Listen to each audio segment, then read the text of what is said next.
नमस्कार दोस्तों, तो कैसे हो आप?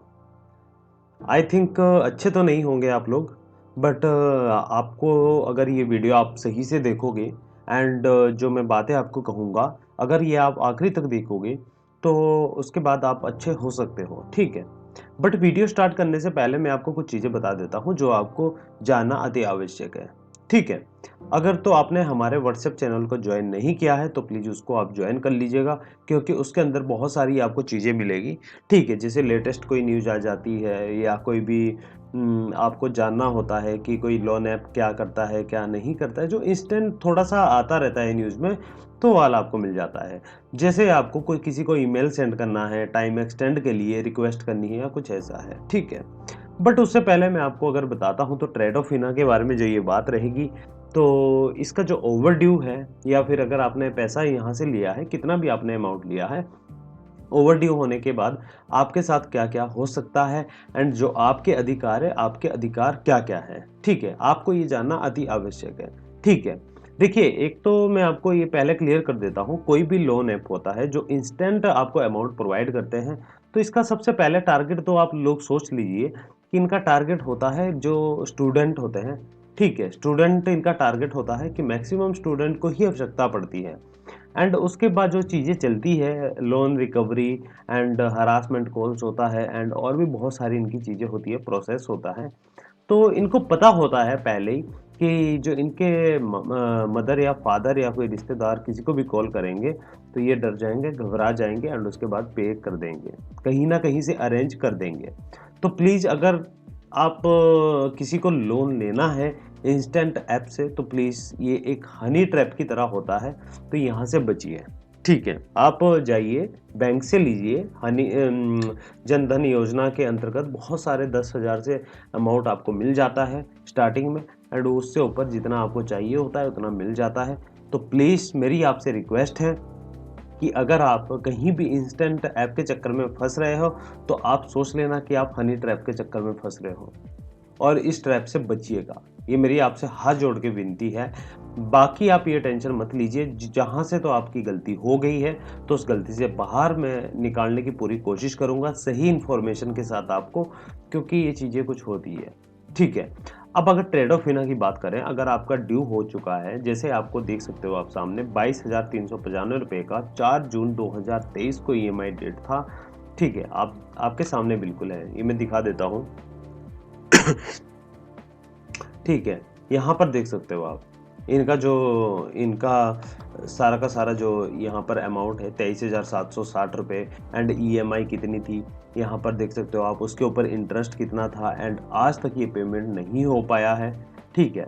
कि बैंक में कितना अमाउंट आया था। तो ये सारा का सारा जानना आपके लिए बहुत ज़रूरी है, ठीक है? तो जो इस तरह के अमाउंट होते हैं, अगर आपने पेमेंट नहीं किया है, तो सबसे पहले आपको ओवरड्यू होने के बाद आपको मल्टीपल कॉल आएगा। आपको ऐसा नहीं है कि आपको कॉल नहीं उठाना है, आपको कॉल उठाना है। अगर आप कॉल नहीं उठाते हो, तो उस केस में क्या होता है कि उनको लगता है कि इसने इस कस्टमर ने पैसा हमसे लिया था, बट इसने वापसी नहीं देना है, इसकी नीयत नहीं है देने की वापसी। आपने बात करनी है, अगर आपका ओवरड्यू होने वाला है, तो इनसे कहना है जो आपको जेन्युइन प्रॉब्लम है, क्योंकि कस्टमर से जब आप एजेंट से बात करते हो, तो एक बारी में ही उसको पता चल जाना चाहिए कि आपको जेन्युइन प्रॉब्लम है। आप ये नहीं बोल सकते मेरी जॉब चली गई, तो आपको उसमें वैलिड रीज़न देना चाहिए कि आपकी जॉब किस कारण से गई है।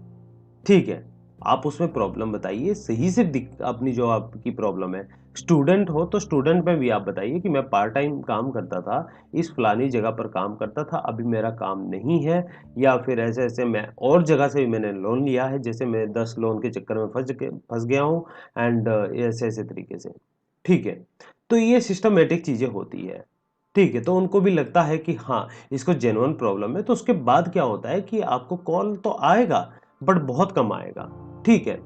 एंड अगर इन केस आपके साथ ऐसा होता है कि आपका जो पेमेंट है, तो पेमेंट आप इतनी जल्दी नहीं कर सकते हो 2 महीने, 3 महीने, तो इसमें आपका एक और डाउट होगा कि आपका जो सिविल स्कोर है वो गिर जाएगा या फिर आप किसी एजेंट से बात करोगे और एजेंट आपको अगर ये कह रहा है कि हम आपका सिविल रिपोर्ट बचा देंगे या सिविल स्कोर खराब करने से बचा देंगे, तो ये इनके हाथों में नहीं होता है। ये आप चीज़ें ध्यान में रखिए। सिविल रिपोर्ट करना अगर आपका 1 दिन भी ड्यू हो जाता है, तो भी आपके सिविल स्कोर पर शो करेगा कि इस कस्टमर ने 1 दिन ओवरड्यू किया। ये बात आप मेरी याद रखना, ठीक है? 1 दिन भी अगर ओवरड्यू हो जाता है, तो वहाँ पर वो शो करता है कि ओवरड्यू हो चुका है। अब डेली उनको रिपोर्ट देनी होती है, इनको डेली रिपोर्ट जाती है कस्टमर की, चाहे 1 दिन हो, चाहे 100 दिन हो, चाहे 1000 दिन हो। समझ गए हो? 1000 दिन तो नहीं रहते हैं, पर 90 डेज़ तक आपकी डेली रिपोर्ट जाती है एंड 90 डेज़ बाद ऑटोमैटिक आपके ऊपर जो टैग लगता है, वो एनपीए का टैग चला जाता है। एक एनपीए के बारे में आपको अगर नहीं पता होगा तो मैं एनपीए के ऊपर पूरी की पूरी एक वीडियो बना दूंगा, तो जिसमें आपको पता चलेगा कि एनपीए का प्रोसेस क्या होता है। आपने बहुत सारी वीडियो देखी होगी, यूट्यूब पर वीडियो देखी होगी कि जिसमें कहा जाता है कि एक 90 दिन के अंदर एनपीए हो गया है, ऐसा है वैसा है। बट आप ये चीज़ें सोचते होंगे कि एनपीए कैसे है। अब डिफॉल्टर का तो सबको पता है कि एक दिन भी अगर लेट हुआ तो डिफॉल्टर यानी एक ईएमआई डिफॉल्ट हो गई। ठीक है, तो डिफॉल्टर तो बन ही चुके हैं। बट एनपीए अलग प्रोसेस है, ठीक है? जो आपको अति आवश्यक है जानना, अगर आप किसी और की वीडियो देख सकते हो तो वो देख लीजिएगा। एनपीए की बहुत सारी वीडियो हैं, अगर आप मुझसे जानना चाहोगे तो मैं भी आपको बता दूंगा। तो एनपीए किसी के हाथ में रोकना नहीं है कि अगर आपको एजेंट कह रहा है या कोई भी बैंक का कर्मचारी कह रहा है या कोई भी ऐप कह रहा है, ऐप वाला कोई भी मैनेजर बोल रहा है या कुछ भी बोल रहा है, तो ये बिल्कुल भी नहीं होता है। ठीक है। बाकी अगर लीगल एक्शन की बात करें तो लीगल एक्शन आप पे नहीं हो सकता है। आप कितनी भी दुनिया भर की हजारों वीडियो देख लो, लीगल एक्शन कभी भी नहीं होता है, कभी भी नहीं। एक लीगल नोटिस या फिर डिमांड नोटिस उसको कह सकते हैं, डिमांड नोटिस जरूर आ सकता है। कोई भी ऐप हो गया है या कोई भी बैंक हो गया है, डिमांड नोटिस तक भेज सकता है। बट आपको डिमांड नोटिस का जरूर जवाब देना पड़ेगा, चाहे वो आपको ईमेल के थ्रू आए, चाहे आपको व्हाट्सएप आए, चाहे कोई भी आए। क्योंकि 2016 के बाद डिमांड नोटिस आप डिजिटलीकरण से भी भेज सकते हो, यानी डिजिटल सर्विस का यूज़ कर सकते हो, यानी जैसे ईमेल के माध्यम से, व्हाट्सएप के माध्यम से, और भी बहुत सारे ऐसे साधन हैं जहाँ से भेज सकते हैं। ठीक है, तो आपको ये चीज़ें ध्यान में रखनी है। अब ट्रेडोफिना की बात करते हैं, तो ट्रेडोफिना में ऐसी चीज़ें होती है कि आप कस्टमर से बात करिए, कस्टमर केयर से। जैसे यहाँ पर देखिए इनका ड्यू है, तो ड्यू होने के बाद यहाँ से क्या हुआ कि 4 जून को एक ईएमआई थी 11,889 की, एक 5 जुलाई की थी 12,607 रुपए की, एंड उसके बाद जो इनका अप्रूव अमाउंट था वो देखो 23,760 रुपए था, 24% का इंटरेस्ट था, 62 डेज का अमाउंट था। ठीक है, ये आप देख सकते हो। जो पेमेंट करना था 22,395 रुपए का रिपेमेंट करना था, बट किसी कारणवश ये नहीं कर पाए हैं। जो हमने इनको गाइड किया, तो गाइड करने के एंड ऑल जो चीज़ें हैं वो सारा का सारा भी। अब आपको देखिए, कस्टमर से आपने बात कर ली, कस्टमर से अगर सपोर्ट नहीं करता है तो आपको ईमेल कर देना है। ईमेल करना है एंड ईमेल में आपको जेन्युइन चीज़ें अपनी मेंशन करनी है। ऐसा नहीं है कि आपने वहाँ पर कॉपी पेस्ट कर दिया किसी का भी। चाहे मेरा भी अगर आप फॉर्मेट करो, तो मेरा फॉर्मेट आपको देने का मतलब ये है कि इस तरीके से लिखा जाता है एंड उसमें जो आपकी प्रॉब्लम है आप उसको डालिए उसके अंदर। ठीक है? जितना आपको टाइम पीरियड चाहिए वो डिपेंड करता है किसी भी ऐप के ऊपर या किसी भी बैंक के ऊपर डिपेंड करता है कि आपको समय दें या ना दें। अगर तो उनको लगेगा कि ये जेन्युइन प्रॉब्लम इसकी है, तो आपको ज़रूर समय मिलेगा। अगर उनको लगेगा कि इसकी जेन्युइन प्रॉब्लम नहीं है, तो आपको समय नहीं मिलेगा। ठीक है? अब ऐसा भी नहीं है कि कोई किसी एजेंट की कॉल आती है तो आप एजेंट से अगर जेन्युइनली अच्छे से बात करोगे तो आपसे अच्छे से बात होगी। बहुत सारे ऐसे एप्लीकेशन हैं जैसे मोबीक्विक हो गया या अदर ऐप हो गया, तो वो बहुत घटिया तरीके से पता नहीं किस एजेंसी को अपना वो रिकवरी के लिए देता है, किसको नहीं देता है, तो ऐसा बिल्कुल भी नहीं करना है। आप लोगों के साथ अगर गाली-गलौज करता है तो उसको उसको करने दीजिए, उसकी कॉल रिकॉर्डिंग करिए एंड कॉल रिकॉर्डिंग करने के बाद आरबीआई के पोर्टल पर जाइए एंड आरबीआई के पोर्टल पर सबसे पहले तो आपको इन्फॉर्म इन्हीं को ही कर देना है, जो इनका लेंडर है। इनको ईमेल करिए कि देखिए ऐसे-ऐसे मुझे एजेंट का कॉल आ रहा है, बदतमीज़ी कर रहा है, जबकि मैं पहले भी बता चुका हूँ कि मुझे ये प्रॉब्लम है एंड इस तरीके से मैं अभी रीपेमेंट नहीं कर सकता हूँ एंड मैंने बात भी की थी कस्टमर केयर से एंड कस्टमर केयर से मुझे सपोर्ट नहीं मिला या फिर अगर आपको मिला है तो वो चीज़ें उनको बताइए, ईमेल के अंदर मेंशन करिए एंड मुझे इतना टाइम लगेगा इस प्रॉब्लम के चलते हुए एंड इतने समय में मैं आपका अमाउंट वापसी दे पाऊँगा। ठीक है? एंड आपका जो ये कस्टमर जो यानी जो एजेंट रिकवरी एजेंट है, तो इस तरीके से मुझे बात कर रहा है। अगर आपने मुझे इस चीज़ का रिस्पॉन्स नहीं दिया या फिर दोबारा से कॉल किया या मल्टीपल मुझे इस तरीके से कॉल आता गया, तो आरबीआई की गाइडलाइन के हिसाब से ये इल्लीगल है एंड मैं इसका आरबीआई में कंप्लेंट करने के लिए जा रहा हूँ। अगर मेरा आरबीआई एंड साइबर क्राइम में मैं कंप्लेंट करने के लिए जा रहा हूँ, तो आपको आरबीआई के ऊपर जाना है, कंप्लेंट करना है। उसका सही तरीके से कंप्लेंट कैसे करना है, इसके लिए आप हमें व्हाट्सएप कर सकते हो एंड जो थोड़ा-सा अगर हम इसमें गाइड प्रोवाइड करेंगे तो इसमें थोड़ा-सा हमारा पेड होता है, तो आप पेड भी करवा सकते हो। अगर आप खुद आपको नॉलेज है कि किस तरीके से करना है, तो आप खुद भी कर सकते हो। बट मैं आपको बता दूँ, ये ज़्यादा कुछ ऐसा नॉलेज वाला नहीं है, ये थोड़ा आसान है, आप वहाँ से कर सकते हो या कोई लीगल एडवाइज़र है, तो वहाँ से उससे भी आप करवा सकते हो। साइबर क्राइम में कंप्लेंट कर दो उनकी, अगर इस तरीके से बात करता है, नो प्रॉब्लम, कोई और तो दिक्कत ही नहीं है।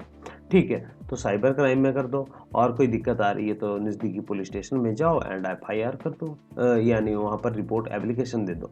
ठीक है। अब समय लेना है तो समय लेने के लिए आपको एक एप्लीकेशन लिखना पड़ेगा, सही से एप्लीकेशन लिखना पड़ेगा, उसमें आपको क्या चीज़ें मेंशन नहीं करनी है, आपको ज़्यादा ध्यान रखना पड़ेगा एंड इनको सेंड करना पड़ेगा। ठीक है, तो आप इस तरीके से काम कर सकते हो एंड इन केस आप अगर आपको कोई दिक्कत आती है, कोई भी परेशानी आती है इस ऐप के रिगार्डिंग कि 1 साल तक कैसे लोग अभी रह चुके हैं जिनको अभी होम विज़िट भी नहीं हुआ है, क्योंकि होम विज़िट इतनी जल्दी कोई नहीं करता है।